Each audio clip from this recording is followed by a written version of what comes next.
When there's so many haters, I really don't care because their data has made me rich beyond my wildest dreams.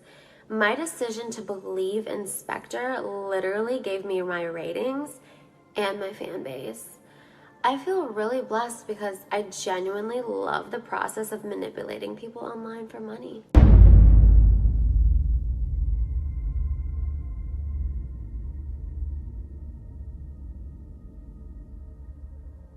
We're entering an era in which our enemies can make it look like anyone is saying anything at any point in time, even if they would never say those things.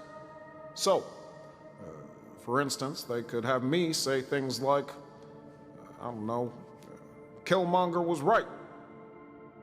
It looked and sounded like former President Barack Obama, but that was actually a fake video.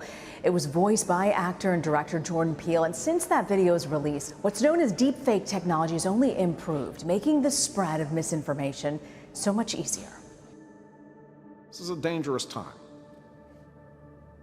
Moving forward, we need to be more vigilant with what we trust from the internet. It's a time when we need to rely on trusted news sources. Well, just last week, House Speaker Nancy Pelosi went viral after being targeted in a series of doctored videos. Each of the clips were slowed down to make the Congresswoman sound intoxicated. And now, as we get closer to the 2020 presidential elections, candidates and their teams are struggling to understand the best way to handle the threat of deep fakes. We know deep fakes are these kind of phony videos. First off, if you're on the net, which all of us are, how do you tell the difference, and who's putting these out there? Rena, this morning I spoke with an expert in artificial intelligence and asked this same question, thinking the scientists will have the answers. There are no answers right now. I wish I could keep telling you that our mission in life is connecting people, but it isn't. We just want to predict your future behaviors. Spectre showed me how to manipulate you into sharing intimate data about yourself and all those you love for free. The more you express yourself, the more we own you. In this video, Facebook founder Mark Zuckerberg appeared to be boasting about his social media platform's control over people's personal data. But this is deepfake video, meaning that Zuckerberg's voice was manipulated. They have the capacity to disrupt entire campaigns. Both Democrat and Republican lawmakers say deepfake videos are contributing to the spread of disinformation and have the potential to sow mistrust among voters leading up to the 2020 elections. In a hearing this week, former FBI agent Clint Watts warned about who may be most at risk. The audience I'm most worried about is actually not young people on social media. It is the older generation who's come to this technology late, that doesn't really understand. Deepfakes seek to confuse and mislead. Hani Farid, who is a professor of computer science at the University of California, Berkeley, says the implications are serious. What if somebody creates a video of President Trump saying, I've launched against Iran or North Korea or Russia, and we don't have hours or days to figure out if it's real or not? Let me tell you a secret. You ever wonder why I'm so popular? Because of my big brain? Maybe. But seriously, it's all about two things, okay? Algorithms and data. I pulled off the biggest heist of the century, and people just have no idea. Are you speaking about this new algorithm to copy voices? This is huge. They can make us say anything now, really anything. These guys are doing something amazing and frightening. They're using AI to clone your voice. So you will need to record yourself for a few minutes of audio. Thousands of letters danced across the amateur author's screen. When you start to eat like this, something is the matter. You guys better quit politics and take in washing. Okay, so create my digital voice now. Creating your digital voice takes at least 1 minute. 1 minute? My God. Test your voice. All right, so now I get to type something. Yeah, so the moment of the truth. Any words I put into the app can be played back in my digital voice. And here's the crazy thing. Even words I never actually said in the first place. Artificial intelligence technology seems to be advancing very quickly. Should we be afraid? I mean, I can definitely hear my voice in there. That's really interesting. With 2020 fast approaching, Congress is tackling the issue of deepfakes. Lawmakers on the House Intelligence Committee held a hearing Thursday. They heard from experts on the threat that altered videos could pose to national security and the U.S. election system. The committee says its goal is to consider how to detect and combat this growing trend.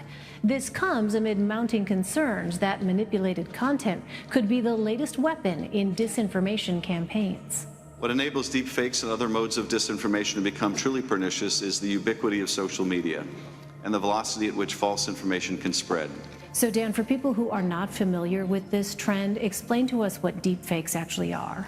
Deepfakes are kind of the video version of fake news. They are fake content that use real content and manipulate that to say and do things that the subject never said or did. For example, they will take video of you, of me, of Nancy Pelosi, of Mark Zuckerberg, and overlay that with audio or images that have been manipulated using artificial intelligence to come to conclusions that the, let's say, hacker or the creator of the deepfake video to fit particular ends.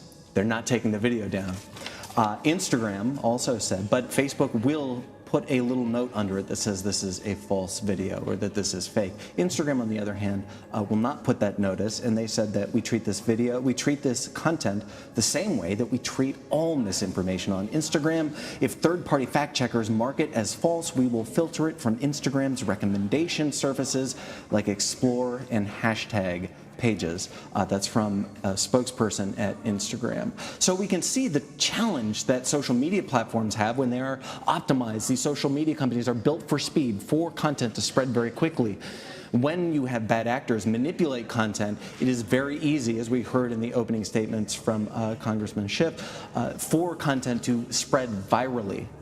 Well, so experts talked about this during the hearing, but what are some examples of how deepfakes can actually be harmful or dangerous? Well, to business, think about a stock price, right? So if you have a video of, say, a CEO of a public company that purports to say something that could adversely affect the stock price, you could see huge economic impact. In politics, of course, you could certainly see how this is a pretty effective weapon in similar ways that fake news is an effective weapon. And when I speak to people in both the artificial intelligence communities in Silicon Valley and the cybersecurity communities, what they tell me is that the big concern is not necessarily that Russia or China will launch a full-out attack. That is certainly possible, but it is that this technology is so affordable and it is so easy to use now that anyone, an activist, a political campaign, up ticket or down ticket, could deploy this technology against their enemy. So although we look at, or their opposition, although we look at the top of the ticket and the big presidential race, really it's those down ticket races, those local races that could be utilizing deep fake content in ways that we might never see or notice until it's too late. So with all of that in mind, what are experts saying about the most effective strategy to combat deepfakes, especially ahead of the 2020 election? When I speak to experts about this, they often pause and think for a moment. So what that tells me is that there is not an instant solution to this. That doesn't mean that there isn't a solution, but that means that technical experts don't have a ready solution. And they tell me things like, let's all slow down before we click and share things. Now, that is fantastic advice. We should probably all do that, but that is not a solution to this content that is evolving very quickly.